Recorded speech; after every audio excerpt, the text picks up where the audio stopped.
Okay, so today we're on the couch, the Take Me Higher couch, talking about masculinity. Masculinity is a big one. I'm quite nervous about this because masculinity gets kind of, like it's also, there's some negative connotations around this. Yeah, for sure. Yeah. I know within your background, and the same as mine, coming from a military background, there's a very strong masculine culture and vibe that in certain situations can be quite detrimental. And I guess the buzzword is toxic masculinity, isn't it? It is. And I think that's a bit that I want to sort of shine a light on a little bit today, because I think masculinity is needed in the world. It balances out. If we get it right, if we get masculinity right, it celebrates femininity. It sort of makes space for, good femininity as well. But toxic masculinity can have complete opposite effect. Yeah, that's right. I mean, if we talk a male versus female with that sort of toxic masculinity, then there's significant downfalls there. And even male with male, it leads to that culture of over hyper competitiveness, of dominating, of physical violence. That's male on male. Then you look at male on female domestic violence and rape and all those things that we look at and we don't value. Absolutely agree. I mean, my question to you, where do you think this modern wave of toxic masculinity has come from? It seems to have risen to the surface quite quickly. Yeah, it has. I think largely it comes to do with the competitive lifestyle that we live in. Everyone is trying to outdo the next person basically through any means possible. Yeah. And if that means it's going to be that I'm going to bully you to a point that you're now submissive, and now I'm the dominant, I'm the alpha male, I'm the king, I'm the lion of the office, the workplace, the wherever, the gym. Yeah, exactly. Yeah. All those places that we've witnessed these things, right? Yeah. I think today's lifestyle is almost breeding and continuing to show that that's a way of getting in front of people. Yeah, I completely agree. And I've seen a lot of it through things like social media, right? No one's completely exempt from watching social media. But controversially, I see people like this Andrew Tate character who's kind of, lording it around, showing off a bit of muscle, kind of being, really sort of inappropriate when it comes to talking about women and their role within society and their role within relationships with people like that. Yeah.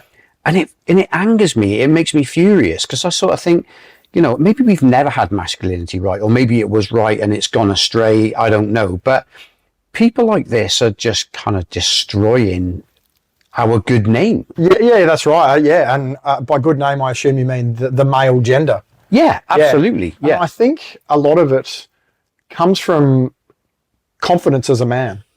I have had the experience of working with elite level military operators, soldiers, divers, interrogators, people that are at the top of their game, are very, very confident within who they are and are happy to be quite reserved. They don't need to dominate the people in the room. Yeah. They don't need to be physically assertive. They can just rest, maybe there's someone in the room that is being like that. They're happy to just let them go, let them say their piece, carry on a bit like a pork chop, and then come in with their confidence and their competence and put them back in their place. Yeah, I've had really similar experiences in the corporate world, and I've really enjoyed observing those kind of, and I'd say, if anything, there's a true alpha-ness, if you will, to that exact sort of behaviour. Seeing, okay, let's so I would argue that what is framed today as alpha male is almost like beta male, if you really want to get into these things where, I've got a point to prove, I've got a chip on my shoulder, I've got to be I've got to womanize, I've got to be overbearing and aggressive so that I can prove myself. Yeah. I'd say there's a real kind of insecurity. 100%. Yeah, completely agree. And that sort of leads me to the thought of what or who is the alpha male? Is it that big bravado, even someone that has the classic little man syndrome that has to live outside of their physical being. Just be yourself. Be competent. Be confident. Be physically capable. Be mentally, psychologically, socially, spiritually capable, and that will allow you, and that will allow others to view you as the alpha. If that's what you're chasing, I would suggest that every alpha male that I've ever met, that's not what they want. That's not who they are. Yeah. They're just evolving and growing themselves. Yeah, absolutely. There's no want to step on others to then improve themselves. And one thing that puts me in mind of is this recent interview that you and I have both seen separately with Simon Sinek talking. And we kind of almost shared it with each other around the same sort of time, around this positive stroke heroic masculinity. Yeah, which I love the idea of and promote that be a confident man. Don't be an overbearing, dominating man. It's you look at the difference between I guess the example of the carer versus the owner. I care for my wife and my son and my family and my friends, but I don't own them. I don't own her. I don't own my son, but I deeply care for them. Yeah. You look at the lover versus the controller. Again, I love them. I love my wife. I love having sex with my wife and being sexual, but I don't control her and make her. It's something that we come together to do. There's no dominating. There's no expectation or you must fulfill me. It's I love you. We must fulfill each other. It's a beautiful one. It's the protector versus the keeper. I don't keep them. They aren't my belongings, but I will stand up and I will protect them. And if that means going to war to physically protect them, then I will do that. That is what I think positive masculinity is.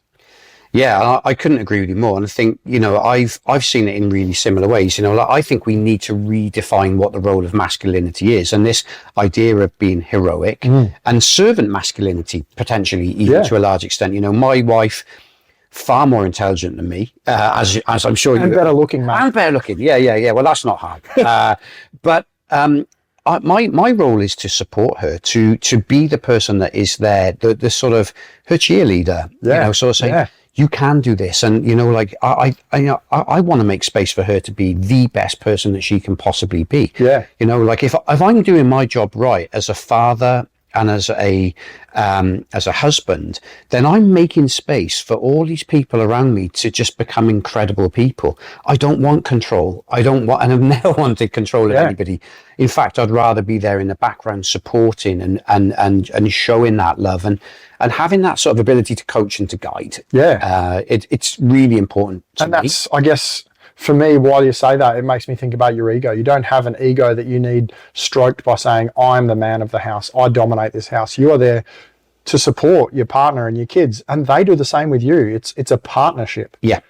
Again, while we talk, I think of the issues that we have, particularly in Australia at the moment. We look at youth crime, domestic violence, all those sort of things.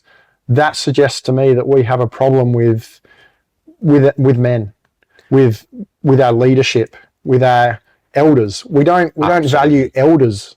You look at, in the past, elders are the teachers. I would like to think that I am an elder in training, but I'm not that person yet. I am not a wise old man that's lived a long and happy and healthy life, that's made mistakes and learnt lessons. Yeah.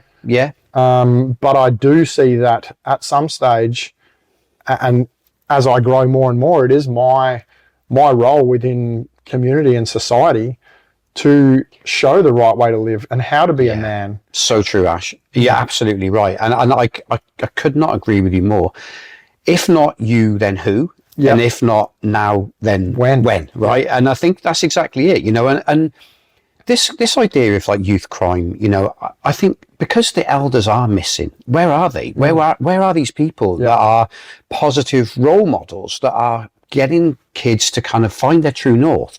You know, I was reading something the other day that said that a lot of these kids that are committing sort of like youths committing crimes are sort of young entrepreneurs, but don't have anybody to look up to as role models apart from the sort of the toxic masculinity stuff that they see around them. Yeah. So, you know, really, do we need to start putting ourselves out there? I think this is a question to us and to everybody, I guess, that's watching, to be more involved and to offer more guidance and support. Yeah, and I think, and I put this as a call to arms or a challenge to the men out there.